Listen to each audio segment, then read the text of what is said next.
Amid the majestic vistas, pristine waters, and wild backcountry of America, national park lodges and inns are almost as celebrated as the landscapes surrounding them. A room with a view of one of the wonders of the world, one of the world's largest log cabins, an oasis in the Mojave Desert, and an island jewel. Join us as we travel off the beaten path to luxurious getaways and rustic retreats, where nature reigns and the romance of the past lives on.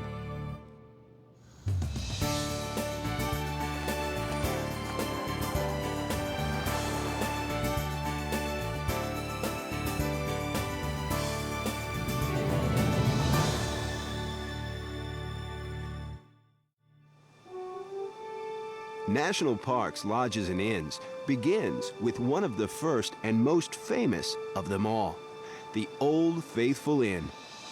Located in Yellowstone National Park near its namesake, Old Faithful.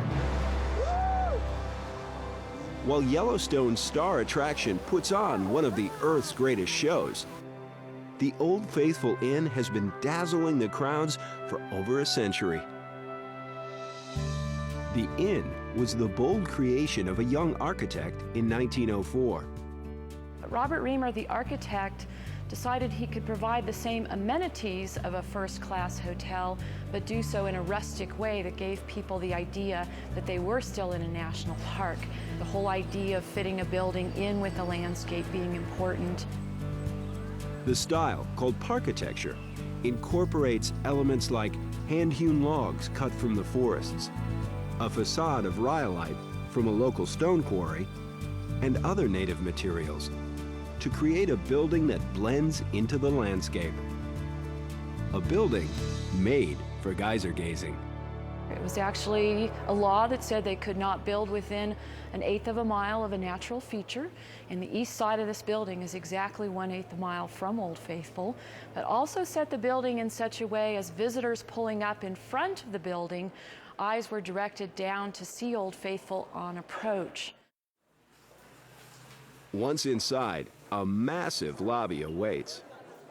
You walk into any day of the week and into the lobby of Old Faithful Inn, and all the people whose necks are craned looking upward, they're the visitors. Usually their mouths are open also, because it is a fabulous building. Described as a cross between a trapper's cabin and a Gothic cathedral, the lobby is the heart of the hotel. An atrium with 3 levels of balconies rises to the height of a 7-story building. As the sun moves throughout the day, it streams in to create the effect of being in a forest.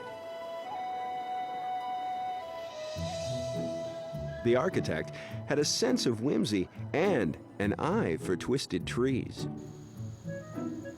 There was a small group of men during construction that was sent out in the woods just to look around for those, what one early newspaper called freaks of nature, that were incorporated into the construction. The gnarled branches along the railings climb up to a platform called the treehouse that leads to the crow's nest at the top. The treehouse is closed off to visitors, unless you're lucky enough to tag along with the inn's bell porter. Each day, he climbs up the wooden labyrinth to the roof, and he's allowed to take 2 guests with him to hoist and lower the flags. Several flags fly over this huge hotel. The main building, along with the east and west wings, have a total of 327 rooms. And on any day, James Chapman and his kitchen staff must be ready to feed a small army. Working here has one unique challenge. Here at the Old Faithful area, we have geyser rushes. Old Faithful goes off about every 90 minutes, and you can almost set your watch by it, and in comes the crowds. The inn has been a hub of activity from the beginning. In an earlier era, the area around the fireplace was a dance floor. And this is not your ordinary hearth. The fireplace is made of 500 tons of rock. It remains the centerpiece of the lobby. Affixed to the chimney is one of the inn's signature pieces, a 14-foot pendulum wind-up clock. Below, the fireplace screen is one of many wrought iron details. Maintaining the iron requires a blacksmith. At the Prairie Elk Forge, George Ainsley keeps things burning red hot, replicating one-of-a-kind hardware. It had been almost 85 years since the first work was done on the inn, and the pressing issue was the front doors. Quite a few of the decorative rivet heads on the outside of the door were missing, and some of those are actually functional. There are a rivet head that holds the hinge to the door, and others are decorative. To produce that, I had to make a forging die off the original pieces so I could replicate exactly the forgings that were used on that door. Like a castle in the wild, with heavy locks and a 15-inch key, the doors are meant to convey a sense of entering a safe haven. And this grand dame of the National Park Lodges is truly a survivor. In the 70s, there was talk of tearing it down, but it was saved by a massive restoration. On the night of September 7, 1988, an out-of-control wildfire raged dangerously close. Guests had to be evacuated. And I remember thinking, there is no way we're going to save that. Suddenly, hundreds of gallons of water poured off the roof. As a result of the restoration project that went on in the 1980s with the Old Faithful Inn, a new sprinkler system was installed in the building in 1987. Once again, the inn was saved, this time by a sprinkler system less than a year old and a last-minute shift in the wind. The building, hailed as one of the world's largest log cabins, continues to welcome millions of visitors. It's an icon of Yellowstone and indeed of the entire national park system. It means Yellowstone almost as much as Old Faithful Geyser itself does.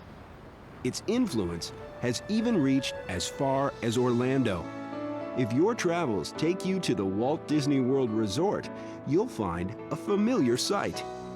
Looking for inspiration for Disney's Wilderness Lodge, one of the lodges they looked to was the Old Faithful Inn.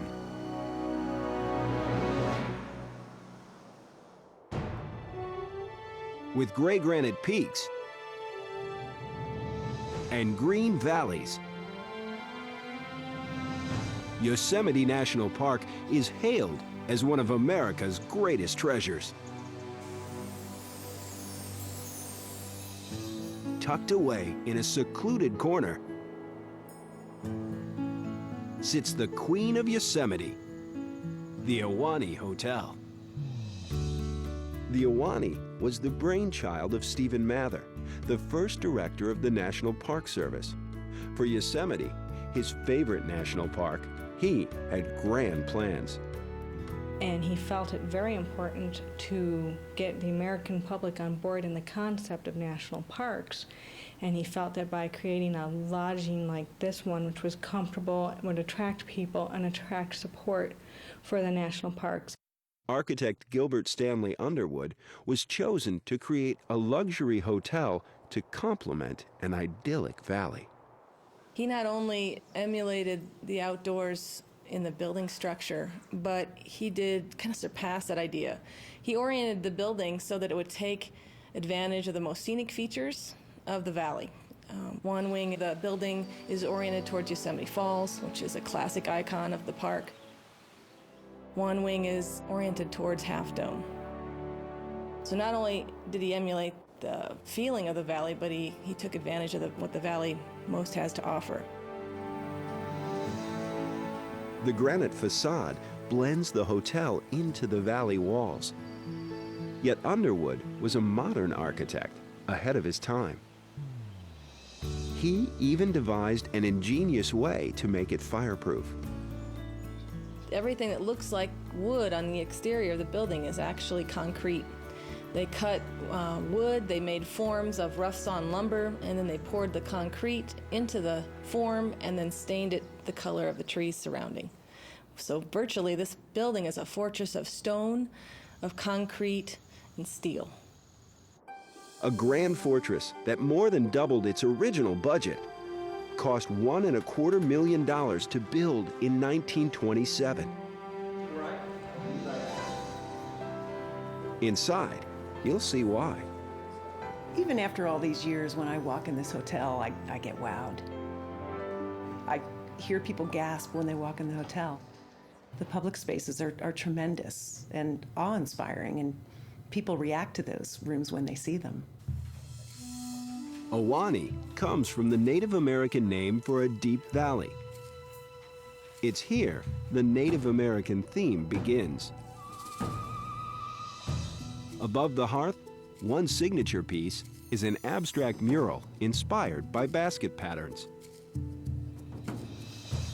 I think when people come out of the elevator lobby and walk into the Great Lounge, that's another place where they stop in this hotel and just kind of go, wow, and stop and look around for a minute, because it's not just beauty at eye level when you walk in, it's beauty 360 degrees. The Great Lounge was designed to dazzle the eye. Windows rise 24 feet high. Like much of the hotel, they feature Native American designs. They took the arts and crafts movement of hidden alcoves, exposed beams, handmade furnishings, handmade wood pieces, and the beautiful chandeliers and all the lighting pieces are all wrought iron. They were handmade for the Ahwahnee. They're very specific in their style.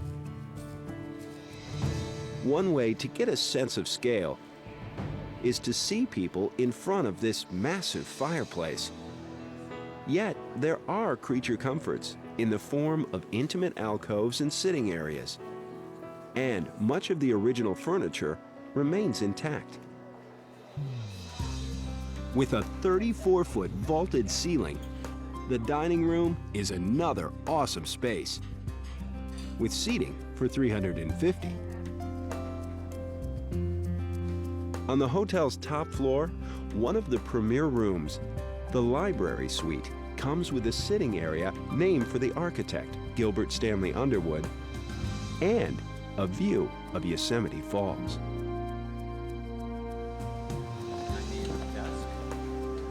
In addition to 99 guest rooms, there are 24 cottages a short walk from the hotel. They too offer comfort, rustic furnishings, and a cozy setting with a view of Half Dome right outside your door. Since it is the great outdoors that draws visitors here, the hotel will gladly hook you up with any adventure you desire. Good afternoon. How may I help you today? The job of a concierge in Yosemite is unique. We're not getting tickets to the hottest show in town, but we are helping people make the most of their visit while they're in Yosemite, whether it's helping them with a hike, getting them a climbing lesson, a whitewater rafting trip, a bicycle rental. There's something for everybody to do here, and we help make those arrangements for them. Okay, did we keep this? Yes. Okay. It might not surprise you that this magical spot that marries the outdoors with the indoors is overwhelmed by wedding requests. And now pronounce you husband and wife. Jim. I had one guest who was married here. She actually met her husband in the park, was married in the chapel, and had her reception here in the solarium. She probably said the greatest thing that emulates that. She said, Julie, you know, some people come to Yosemite for the Ahwahnee, but some people come to the Ahwahnee and discover Yosemite. The Ahwahnee solarium, surrounded on 3 sides by light, brings the wedding party indoors, where no detail is overlooked.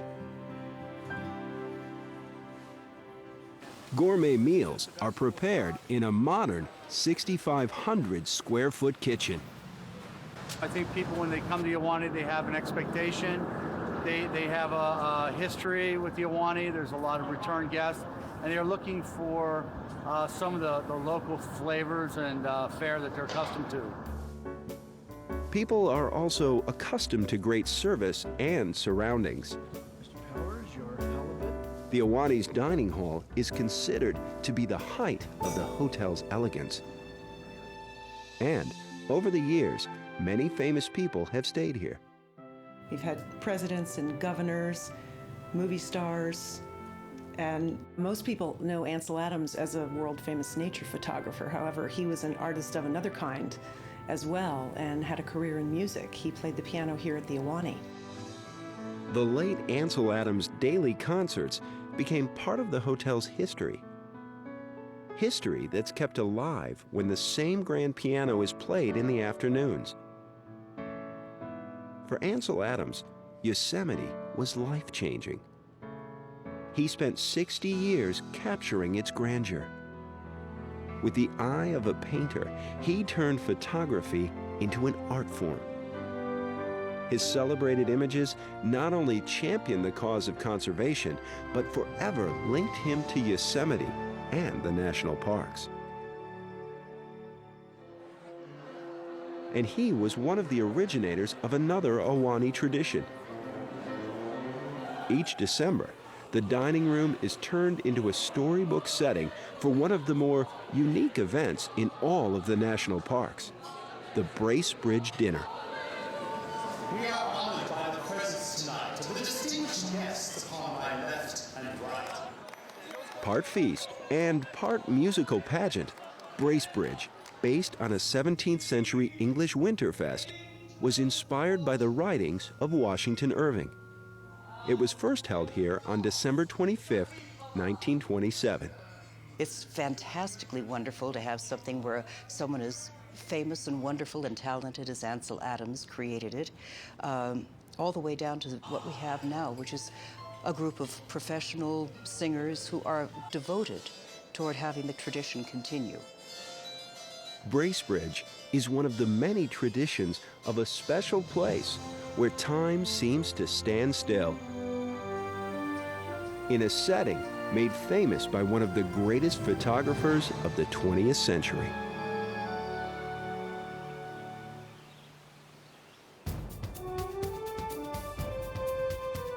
Hailed as one of the wonders of the world, the Grand Canyon will leave you speechless. For many, this great abyss that's been around for millions of years demands more time. If you want to spend the night, choices range from a famous 4-star hotel perched on the rim to a hidden gem that draws people back year after year. We did the South Kebab Trail the first time and really enjoyed that. Then Rim to Rim, we heard about Rim to Rim, we had to do that. This place is beautiful, and it's different every year. We'll begin at the rim with El Tovar. It is a Grand Canyon experience to stay in El Tovar. The canyon is right there, and of course that's the main reason to be here. But staying in that famous hotel is a goal for a lot of people, and I think it does enhance the stay here at the Grand Canyon. It gives you a certain elegance and a glimpse into the past.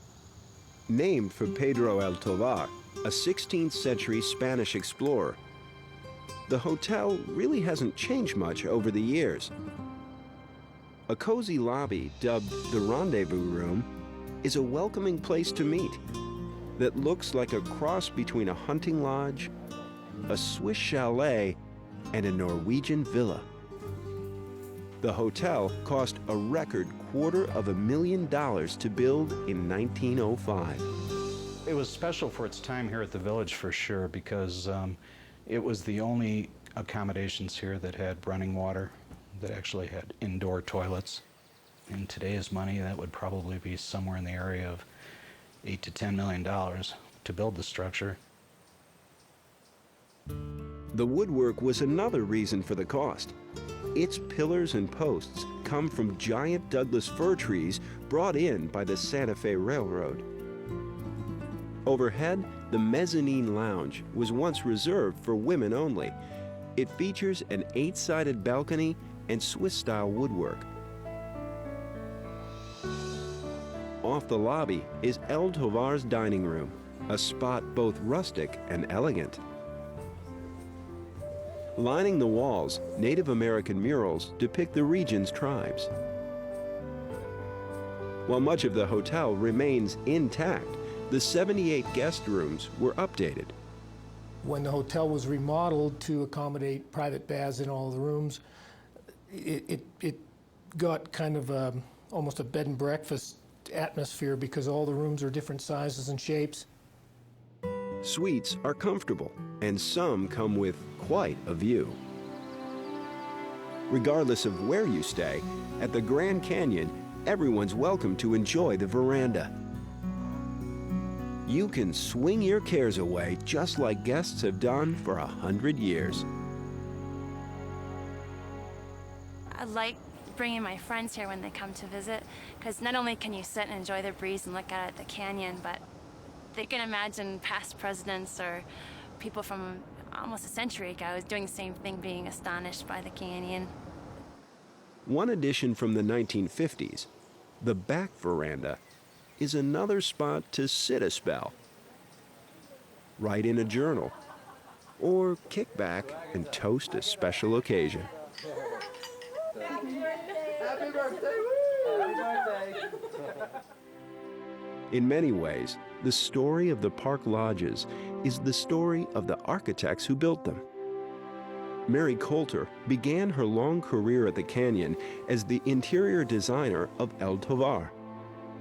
She was hired to design Hopi House for the Santa Fe Railroad in 1905, the first of a series of structures built to enhance the destination experience. Drawing on regional native themes, this was once a place for the Hopi and Navajo to live and showcase their work. Today, it's a trading post for Native American arts and crafts. Coulter's other rim landmarks include Hermit's Rest, Lookout Studio, and the Desert View Watchtower, all built to blend beautifully with their surroundings.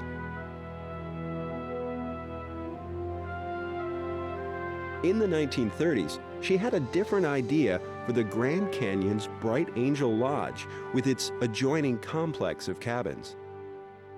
It's right in line with the National Park Service rustic style. Again, solid massing, large beams being used, stone, wood being the predominant materials. She was rather eclectic in her approach. If you look around the cabins at the Bright Angel Lodge, you'll see that some are frame, some are stucco, some are log. Among them, one cabin stands out. It belonged to Bucky O'Neill, an early Grand Canyon entrepreneur, and Mary Coulter took note of it. She demanded, and she usually got what she demanded, she demanded that the Bucky O'Neill cabin be saved. Today, guests can spend the night in Bucky's suite, a two-room cabin that's been here since 1895. Along the rim, Bright Angel Trail, an ancient Indian footpath, leads to the canyon floor. And another Coulter creation only a few visitors ever see. To get there from the rim, you have to hike or hop on a mule. Some of these mules tend to walk the edge. Don't worry about it, nothing you can do about it. We train them that way. You all get a good view. A cross between a donkey and a horse, mules are sure-footed because they don't put themselves in any kind of danger. And that's a good thing to remember when the trail drops 4,400 feet and you hold onto your mule for dear life. If the drop doesn't get you, temperatures that can soar over 100 degrees in the shade just might. At the end of the 9.7-mile ride, the Colorado River is a sight for sore eyes.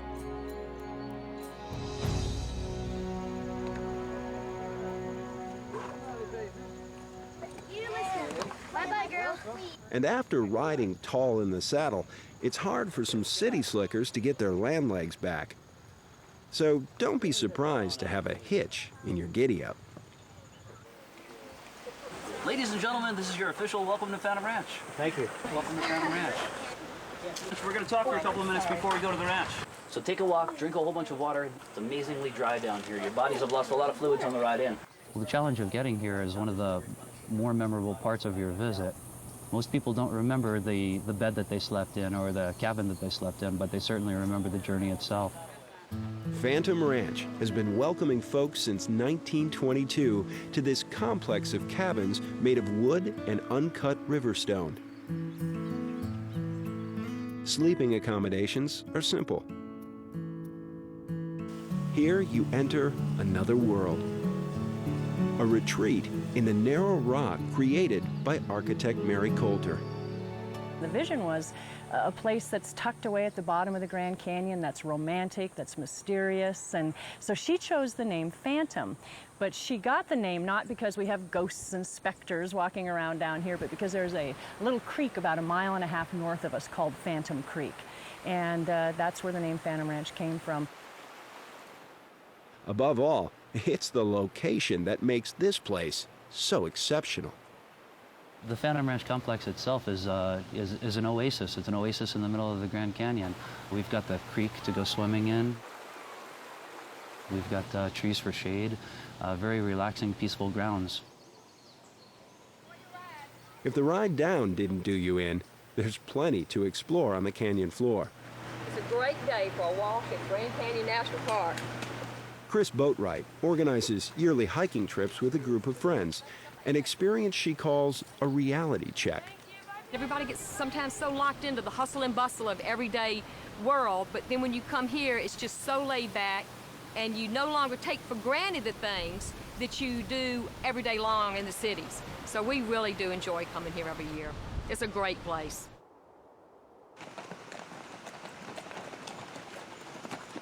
Phantom Ranch is a step back to the days when mule trains were a mode of transportation. A daily run brings all the necessities, including food. Oh, you brought me a cup of coffee. Nobody loves you more than I do, honey. Thank you.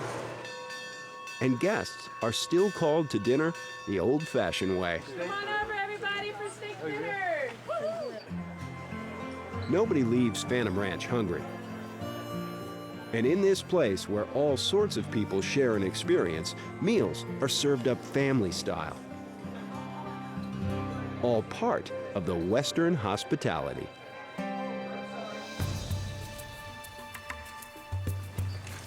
Last man out's the winner. Hey, see you at the top. Give me a big jump.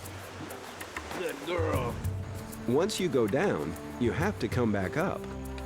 The nearly mile-high ascent to the rim begins at sunup to beat the heat. Yet visitors say they're changed by their stay. I see a lot of that down here. People really just kind of getting in tune with the canyon and getting in tune with nature and really finding a little piece of themselves that maybe they didn't know was there. It definitely touches the soul. You realize that you're a smaller part of something that's absolutely enormous.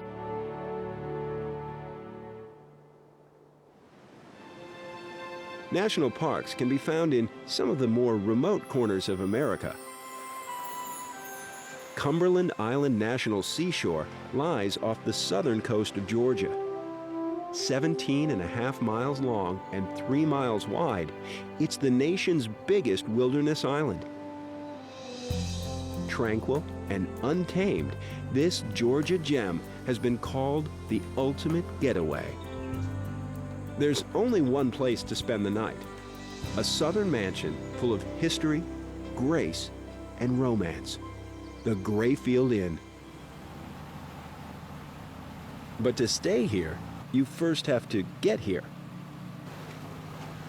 The only way is a 40-minute boat or ferry ride to a private dock, where guests are met by the inn's waitstaff. You can leave your luggage here on board as well. We have someone that will take that up to your rooms for you. With its columns and veranda, the Grayfield Inn looks like a plantation. Called Terra by the Sea, it's known for southern hospitality. Staying at this antebellum bed and breakfast is like taking a trip back in time to a secluded country estate. And the great thing about it is that everyone that comes here is someone I would love to meet, because they all come for the right reasons. They come because for the same love that we have for the island. Thomas Carnegie, the brother of industrialist Andrew Carnegie, built Grayfield as a wedding gift for his daughter in 1902. At one time, a staff of 40 walked the long veranda to wait on the Carnegies. But the upkeep of this mansion became costly. And my grandmother came up with a zany idea, Lucy, to start an inn. My grandmother always had the philosophy that it was going to be, as time went on, more and more unique. And she was right. Lucy Ferguson, the granddaughter of Thomas Carnegie, opened the inn in 1962. And it's been serving up a one-of-a-kind experience ever since. The inn's 16 rooms include a suite on the top floor. Each room has an elegant charm, and many of the furnishings are original. I think the thing that Grayfield does offer is it's as if you're coming for a weekend at our home, and nothing has changed here. In what guests describe as a museum without the velvet ropes. Don't go looking for any modern-day distractions. We don't have televisions, we don't have phone systems, and it's an opportunity for people to come and completely separate themselves from all the surroundings in the big cities. And it's interesting to watch them wind down. It usually takes a couple of days, and then all of a sudden they're just captured by the magic of Cumberland. A magic that comes from the island's unspoiled character and unhurried pace. A short walk from the main house, 2 spacious guest cottages offer elegance with more privacy. Since no cars are allowed on the island and the number of visitors are limited, guests truly get away from it all. Hopping on 2 wheels for a leisurely spin is a great way to take it all in. The big deal with Cumberland Island is it's one of the main wilderness areas on the east coast of the United States, which makes it very different. If you hear the patter of hooves, don't be surprised. Cumberland is the stomping ground of horses that run wild, just like they've done since Spanish explorers introduced them to the island in the 1500s. If solitude is what you seek, look no further. Cumberland's main attraction is the beach. Barren and wide open, it's a good bet you'll have it all to yourself. It's unbelievable this day and age that you can come to a spot so close to densely populated areas on either side of Cumberland and look up that 21 miles of beach and not see a soul. To safeguard this pristine place, the Carnegie family donated the island to the Park Service. But they maintained ownership of the property around the inn. They try to take care of the island, take care of the resources, and the Park Service tries to work with them to make sure that visitors get to see this island. Cumberland's buildings range from the magnificent to the modest. A backwoods church was once a place of worship for a settlement of freed slaves. But in 1996, it served as the humble setting for a secret wedding between John F. Kennedy Jr. and Carolyn Bessette. A secret protected by the owners of the Grayfield Inn. No one knew. No one in my family knew. No one in John's family knew. And we flew everyone in our plane, and it was just a very quiet, quick ceremony, and no one came over and no one did any interviews, so it went away very quickly. But it was by far one of the most incredible experiences I've had.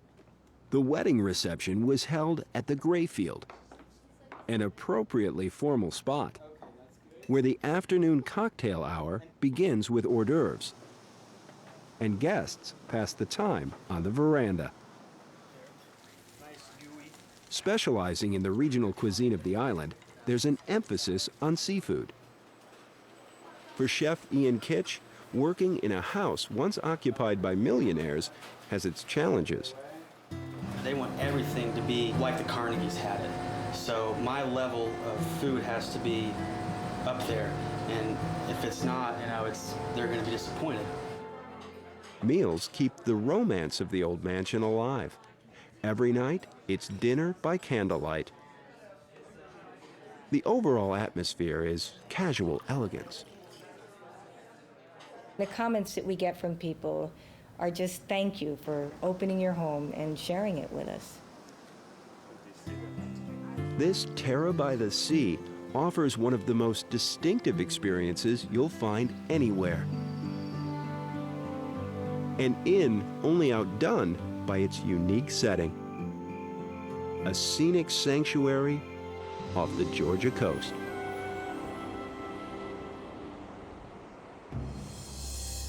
With a serene beauty that shocks and surprises, Death Valley National Park, stretching along the California border, is one of the lowest, hottest, and driest places on the planet.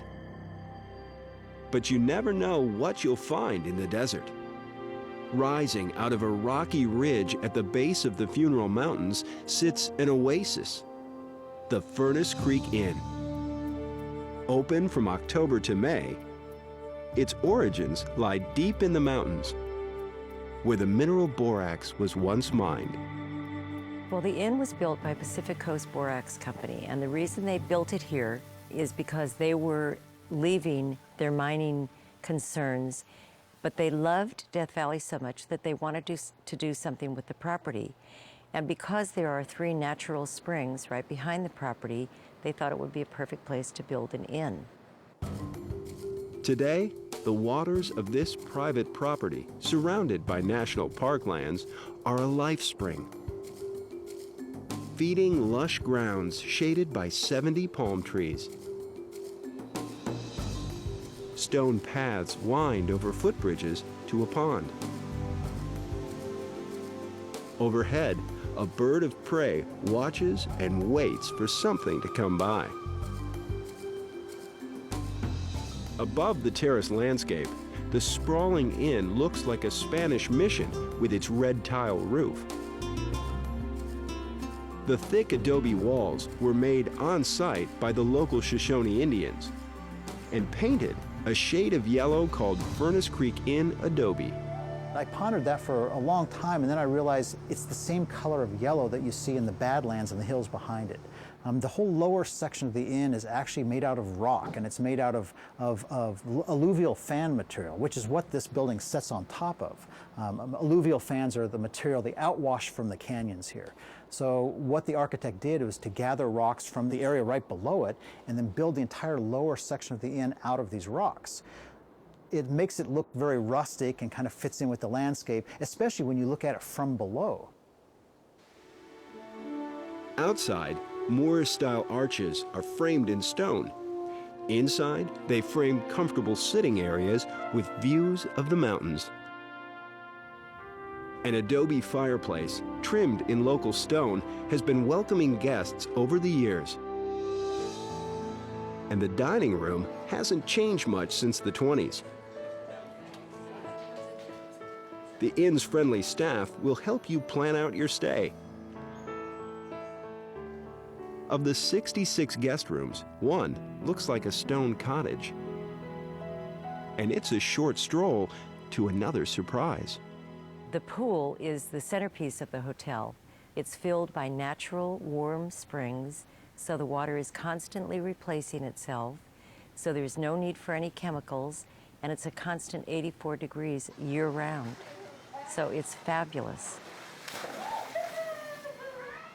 Water isn't wasted in the desert. It gets piped from the pool to a place where you can yell, "4." This is no ordinary spot to swing a 9-iron. At 214 feet below sea level, Furnace Creek's 18-hole course is the world's lowest grass golf course. You have to adjust your game to the altitude. Since the ball doesn't go as far, you can take a bit longer to soak in the scenery. Death Valley gets its name from a group of prospectors who nearly died trying to take a shortcut across it. But the land is far from dead. The first thing people are surprised about in Death Valley is that it's got life. I mean, Death Valley and all that. So if there's anything alive, that's the thing that kind of shocks them. In fact, I've heard very often from people, oh, it shouldn't be Death Valley, it should be the Valley of Life, which is a stretch because it's so extreme here. The life that's here is very sparse, but it's highly adapted to dealing with those extremes. The other thing that surprises people are the mountains surrounding Death Valley. That's an unexpected thing. And I think the fact that we have water here. The valley was once a seabed, and when winter rains hit, this lowest point in the Western Hemisphere can fill up. An incredible phenomenon. After a day of sightseeing, there's no better way to refuel than afternoon tea at the inn, served in the lobby with all the trimmings. Eating at Furnace Creek is an eclectic affair. For Chef Michelle Hansen, the inspiration for a signature dish comes straight from the desert. It's our rattlesnake empanadas, what I'll show you. It is actually farmed rattlesnake. We grind it up into sausage, which is this is the end product. We put some peppers and some onions, a little cumin, some chili powder. So actually it tastes like ground pork. It does not taste like chicken. So when we get ready to make the empanadas, we add a little savory cheese with it. Then we have little puff pastries that we have, a little bit of egg wash on them. Put them in our little empanada maker here. This is very popular. It's not something we just barely make. We'll serve a good 10 to 15 orders a night. And just squish it together and beautiful.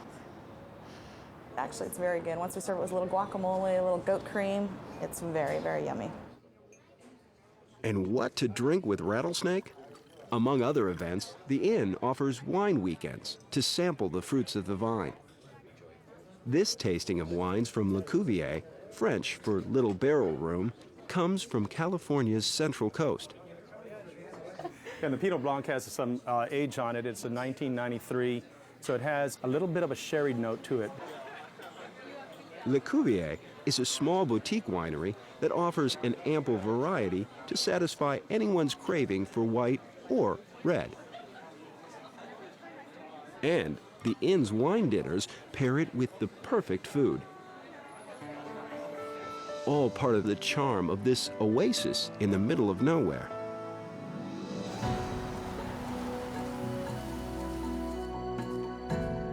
Death Valley. While the name may sound foreboding, the setting is truly fascinating. In the big sky country of northern Montana, Glacier National Park is proclaimed the crown of the continent. For over a century, visitors have ventured here to take in the 1 million acres of scenery. Among the many places to stay at Glacier, we'll uncover a landmark lodge and a mountain getaway. And then you get the mountain goats on top of it, so it doesn't get any better. All built by the Great Northern Railroad. And when the park was established, the beauty of the area was not lost on the railroad people. And so they threw all of their resources into an effort to develop visitor facilities here in the park. The railroad opened Glacier Park Lodge in 1913, the first in a series of posh lodges that served up a touch of Europe in the heart of the wilds. Called the Gateway to Glacier, visitors are greeted by an immense lobby. You get into that lodge and you look around, the timbers in there are Douglas fir. The Indians called it the Tall Timber Lodge. 30 titanic trunks line up, towering 52 feet high and weighing 15 tons. Their tree bark is still remarkably intact. Resembling the grand cathedrals of Europe in scale and design, overhead, the ceiling soars to 60 feet, the height of a 5-story building. And 3 skylights let the sun shine in. One signature piece, an altar-like table shaped from a half log, is appropriate for this sanctuary to the Montana wilderness. Off the lobby, a solarium acts as a walkway to rustic rooms of various shapes and sizes. Many come with private balconies. The lodge's front porch is a popular spot to hang out. Or you can catch one of Glacier's red touring buses, a trademark fixture of the park since the 1930s.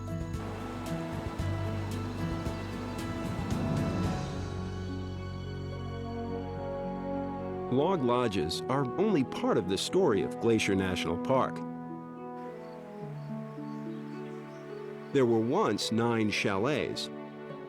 Of the 4 that remain, Sperry Chalet is the most remote. To get there, you can hike or giddy up and head up into the mountains. Glacier was once known as a horsepacker's park. Just like the old days, when visitors traveled by horse from one chalet to the next, getting to Sperry means spending over 3 hours in the saddle. Nestled in the mountains, Sperry Chalet was built in 1913. Stonemasons brought over from Italy hauled the rock up the mountain to create this ruggedly beautiful facade.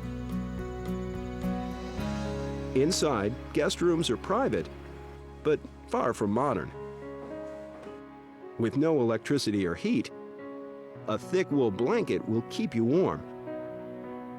And you'll be glad to have a roof over your head and an outhouse a short stroll away. It's just a little tiny snippet of civilization in this great huge wilderness that is Glacier Park. Kevin Warrington's family has run the Sperry Chalet for over 50 years, starting with his grandparents. And so they came up in 1954 and they had, by today's standards, hardly any guests and no reservation office. People just walked in and they fed them and gave them a room, and there were nights when there was nobody here. Today, all that's changed. Reservations are hard to come by during the summer months when Sperry's open. We are celebrating our 50th anniversary being operated by the same family. Meals are a main event where everyone mingles. Behind the scenes, things come together in the chalet's cramped kitchen. Part of the major effort it takes to run a backcountry operation. The challenge of running a backcountry chalet is all about supply. We plan our menus and our meals a week or more in advance. Then we have to order exactly the things we need because there's only so many pounds you can fit on a mule.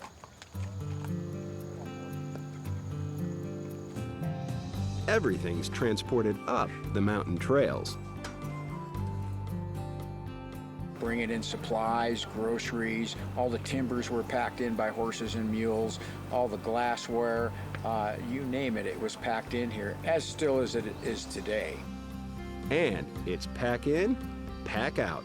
But for the guests, all this effort is well worth it. Sperry, I think, is just so wonderful. You've got this lovely rock chalet that has been here for 90-some years, and you're well taken care of, but yet you have this really remote, almost wild experience here.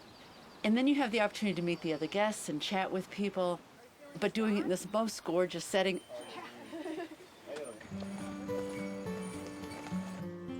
Sperry Chalet offers a Rocky Mountain high like no other, where the atmosphere is relaxed and marmots and mountain goats are neighbors. It's in these places people feel a personal connection to the parks and history. From a long veranda for swinging to a porch for writing or enjoying the moment, and so much more.